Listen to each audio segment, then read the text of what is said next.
Hey guys, what's up? It's Sarah. Welcome back to my channel, and I hope everyone is having a really good weekend so far. What did you guys think of last night's Life After Lockup? A lot happened. There is so much to talk about. I'm probably going to make a couple videos on last night's episode. But for right now, I really want to talk about Destiny and Shawn because finally it looks like things are wrapping up, tying up loose ends with probably the messiest bow ever. But this whole relationship was so ridiculous. But this episode, especially, Destiny did a few things that even surprised me, but I don't know why, because why should anything Destiny do surprise me? I actually thought Shawn finally stood up for himself, so that was good. But let's just jump right into the episode. So real quick, let's do a little bit of a catch up on the journey so far. What has gotten Shawn and Destiny to this point? So Destiny was just at a court hearing. Shawn drove from Las Vegas to Redding, California, or some county actually that I had never heard of, near Redding, California. Her sister lives in Redding. And a little bit of a fun fact about Redding, I actually know Redding, the city, very well. It's in Shasta County, way northern California. It's about 4 hours from Oregon. It's a small town, it's a small city. There's not a lot to do, and there's a lot of trouble that you can get into up there. Big retirement community up there. That's where my grandma and my grandfather live. So just a little fun fact. And actually what was really cool is in the opening scene, they show you a bridge that's actually a sundial bridge, and it's probably one of the cooler tourist attractions in Redding. So I thought that was pretty cool that they showed that. So the journey so far, besides my little tangent about Redding, so Destiny and Shawn, they met obviously while Destiny was incarcerated. She comes out of prison. Immediately, she's sucking Shawn dry for money. She's spending hundreds of dollars a day gambling. When she's going shopping, she's hitting on other people. She clearly has never had an interest in being romantically involved with Shawn. It's always been very clear for her, this is a monetary relationship. This is about getting whatever she can get out of him. And for the most part, up until now, he seemed incredibly oblivious to this fact, even when he had his ex-girlfriend, the mother of his 6 kids, Kelly, who I have had on this channel a couple times, and she is so sweet. She is just such a cool girl. But she has been like screaming this at him, we've seen on the show, and he just never really seemed to have that sink in. He always thought that they could work things out. He ends up proposing to her at the end of this Love After Lockup season they were on. Now cut to Life After Lockup. She has completely ghosted him, but she's still using his credit card. She's still driving his car, and everyone is absolutely flabbergasted.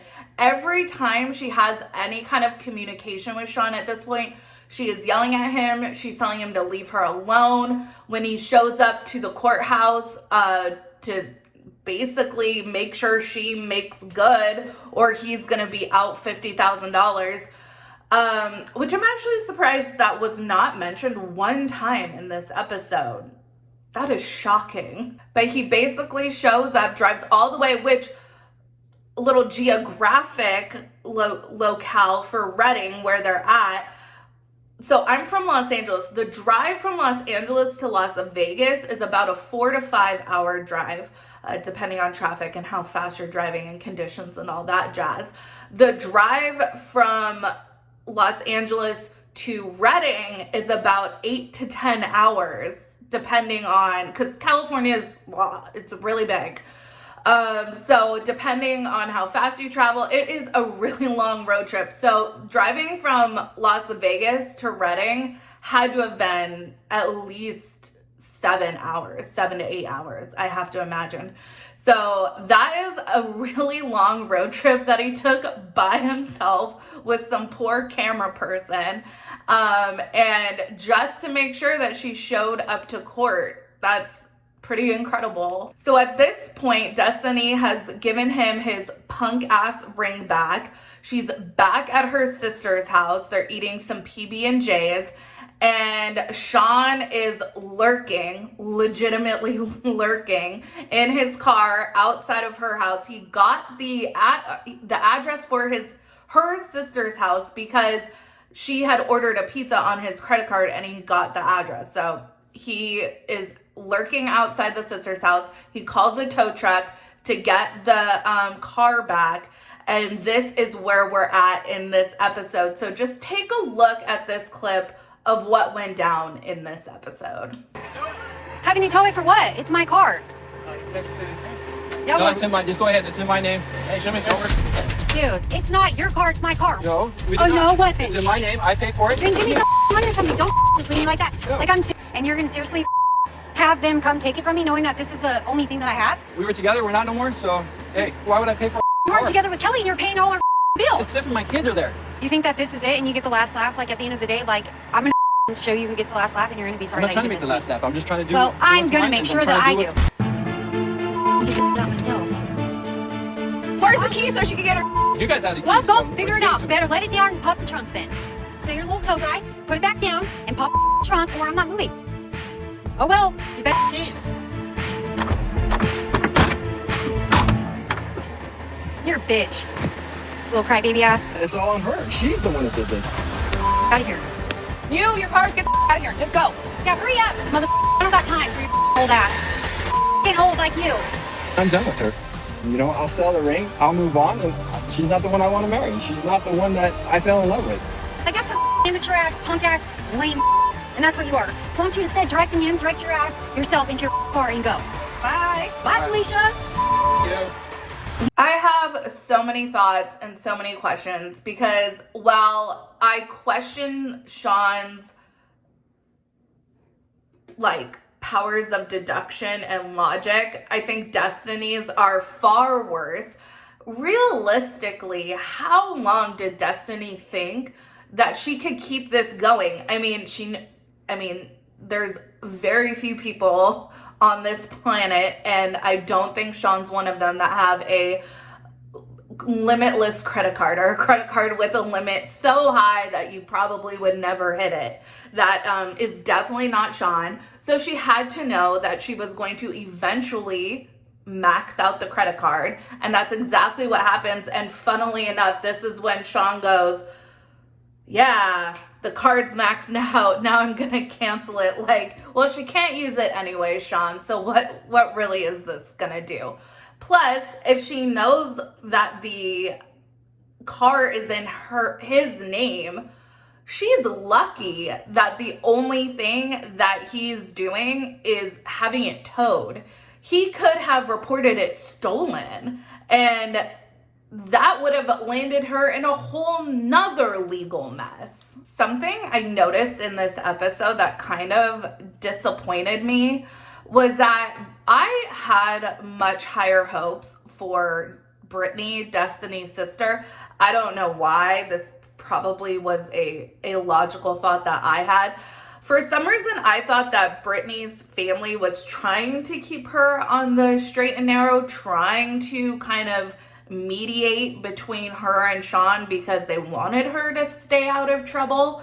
But in the scene where the tow truck guy comes for the car, she is egging Destiny on and she's hurling her own insults towards Shawn. And it was just like, really? Like, Brittany, you think that Destiny has any kind of leg to stand on here? Like, this, it was just like extremely disappointing to see that.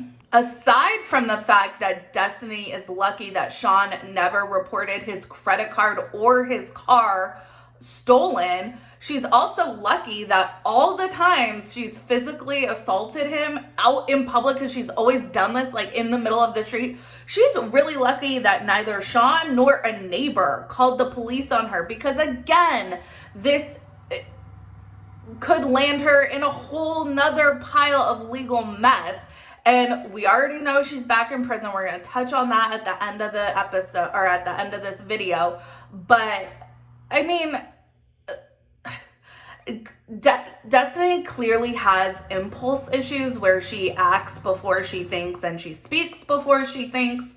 But come on. I mean, I know she's 29 years old, so she's still young, but she's not so young that you would think that she lacks deductive reasoning. And so it's like, Destiny, come on. When are you ever going to learn? Probably the most ridiculous thing she has said many times in this episode is she claims that Shawn just wants to control her. That really makes very little sense when he literally has left her alone, besides like some phone calls, but he's literally left her alone to spend however much money she wants and drive around in his car. So I don't know how that's controlling, but in Destiny logic, that's how it works. One of the things that she said while the car was getting towed was that this was her car. And when Shawn said that, no, the car is in his name, she said that he did that as a means of control. And I guess we never really knew, but was this car purchased after she got out of prison, or for her for when she was going to get out of prison? Or was this her car? No, or was this like always his car, rather? Because not that it really makes a whole heap of a difference, but I could see her kind of feeling more entitled, I guess, to the car if it was a car purchased for her. I don't know. I mean, at the end of the day, he's still the one paying the bills, paying the insurance, and who's legally responsible for the car. So it isn't her car, it's his car. The other thing is, how the hell did Destiny think that she was ever going to be able to buy a car unless she had a huge stack of cash somewhere? For all of her legal troubles, I believe at the beginning of their Love After Lockup season, she admitted that she had this history of check fraud, and that she cannot, as terms of her parole or her probation, she cannot have a bank account. So how the hell is she going to finance a car? So of course it would have had to go under Shawn's name. And finally, I think the funniest part was when she said multiple times that she was going to have the last laugh. She would get Shawn back. She was going to show him. He was going to rue the day that he met her. And now she's back in prison. So ha ha ha, Destiny, I guess that's the last laugh. Let me know what you guys think of this episode. What did you guys think of the car finally being towed? If I mean, we didn't see him actually canceling the card, but I'm assuming since it's maxed out, he probably has reported the card lost or stolen or whatever. I'm wondering if he's going to try to file disputes on any of the charges as fraud. That would be really interesting. But yeah, anyways, you guys, let me know what you think. I know we still got to talk about Christiana getting out of prison. There was that big blow up between DeMarc and Quaylen. We have a lot still to talk about. So stay tuned. More content is going to come. But for now, enjoy your Saturday. Make sure you like this video, subscribe to this channel, follow me on Instagram and Twitter at Reality Squad, and I will see you in the next video. Take care, you guys. Have a good one. Much love. Bye-bye.